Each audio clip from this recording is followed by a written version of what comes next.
14 झाले.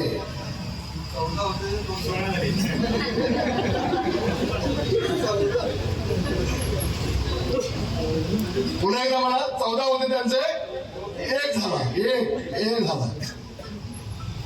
उद्धव ठाकरेंनी सनसनीतपणे दिलेली राजकीय कानफळत आहे. यातून उद्धव ठाकरेंनी शिकलं पाहिजे ही त्यांच्यावरती वेळ काय येते.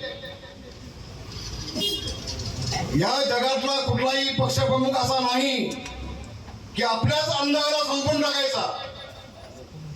इतका घाणेरडा विचार, नीच विचार, खालच्या बाजूचा विचार हा फक्त उद्धव ठाकरेंनाच येऊ शकतो.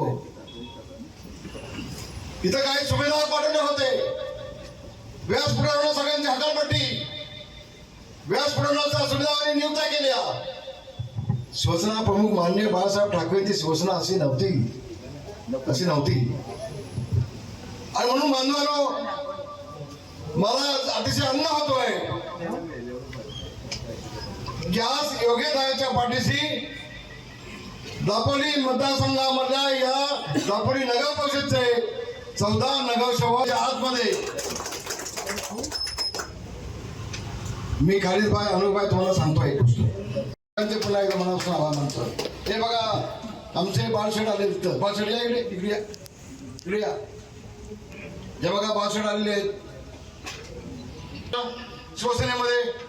ते स्वतः माझ्याकडे आले खेळला, भाई मला तुमच्यासोबत यायचं आहे. हे कोण बाळशेठ? आपले आमदार जिल्हा परिषद सदस्य आहेत. समोर आले, भाई मला तुमच्यासोबत यायचं आहे. गेला त्यांनी प्रवेश. हा संबंध कोकण हा शिवसेनेमध्ये येतोय. सगळ्यांचा विश्वास आहे एकनाथ शिंदे यांच्यावर. मी अनेक वेळा सांगितलंय आम्हाला उठाव का नाईलाजाने करावा लागला. आणि त्याचं मुख्य कारण आहे योगेश दादावरती ज्या पद्धतीनं उद्धव ठाकरेंनी अन्याय केला,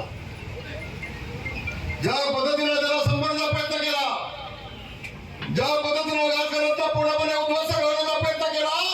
उद्धव ठाकरे आज पुन्हा एकदा सांगतोय या महाराष्ट्रातून तुला उद्ध्वस्त नाही केला तर माझं नाव रामदास कदम नाही. हे तिला सांगतोय तो आमच्यामुळे होते उठणारच ना. आणि म्हणून पुन्हा एकदा आपल्या सगळ्यांचे खालीदभाई आपल्यासोबत आलेल्या सगळ्याचे मनापासून आभार मानतो.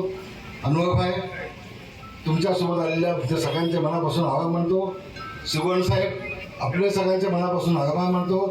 शिवसागर साहेब या पुढे या. मला म्हटलं होतं शिवसागर म्हणजे कुठली झाडं म्हणून असेल, तसं काही नाही. फक्त पैशाने थोडे मोठे आहे हे अंदाजी बात आहे. सगळ्यांचे मनापासून आभार मानतो. आणि पुन्हा एकदा शब्द देतो, तुमच्या मतदारसंघामध्ये तुम्हाला योगेशदादा खाली मान घालायला लावणार नाही. ताट म्हणून तुम्ही चालाल. असा त्या पद्धतीचा विकास दादा 2 वर्षामध्ये केल्याशिवाय घडणार नाही. असं त्याच्या वतीनं पुन्हा तुम्हाला अभिवादन देतो. तुमचं अभिनंदन करतो मनापासून. आणि